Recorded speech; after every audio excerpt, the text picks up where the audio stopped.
अघोरी साधुओं का अंतिम संस्कार साधारण लोगों की तरह नहीं होता, क्योंकि वे स्वयं जीवन भर मृत्यु से परे की साधना करते हैं।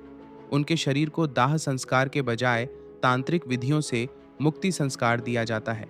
यह प्रक्रिया रहस्यमयी और गुप्त होती है, जिसमें केवल दीक्षित शिष्य ही शामिल होते हैं। जब किसी अघोरी की मृत्यु होती है, तो उनके शिष्य यह नहीं मानते कि गुरु मरे हैं, बल्कि यह कि उन्होंने देह त्याग दी है। साधक का शरीर उसी श्मशान में रखा जाता है जहां वह साधना करता था। फिर विशेष तांत्रिक अनुष्ठान आरंभ होते हैं।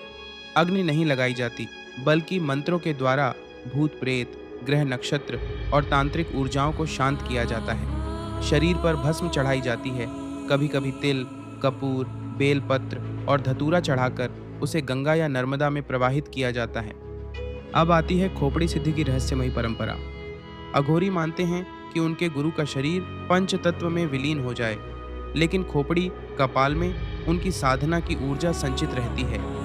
इसलिए दाह संस्कार या विसर्जन के बाद शिष्य कभी-कभी अपने गुरु का कपाल सुरक्षित रखते हैं। इस खोपड़ी को सिद्ध करने के लिए गहन तांत्रिक साधना की जाती है।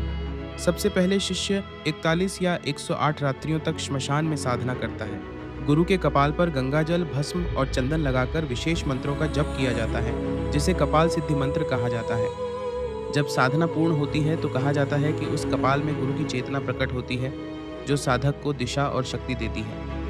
यह कोई मृत वस्तु नहीं मानी जाती, बल्कि जीवित तंत्र के रूप में पूज्य होती है, जैसे गुरु का एक अमर रूप। यही कारण है कि अघोरी साधु अपने गुरु के कपाल को साथ रखते हैं, उसे तिलक लगाते हैं और कभी-कभी उसी से साधना आरंभ करते हैं। इस प्रकार की गोपनीय रहस्यों के लिए धर्म रहस्य चैनल से जुड़े रहें। जय मां पराशक्ति।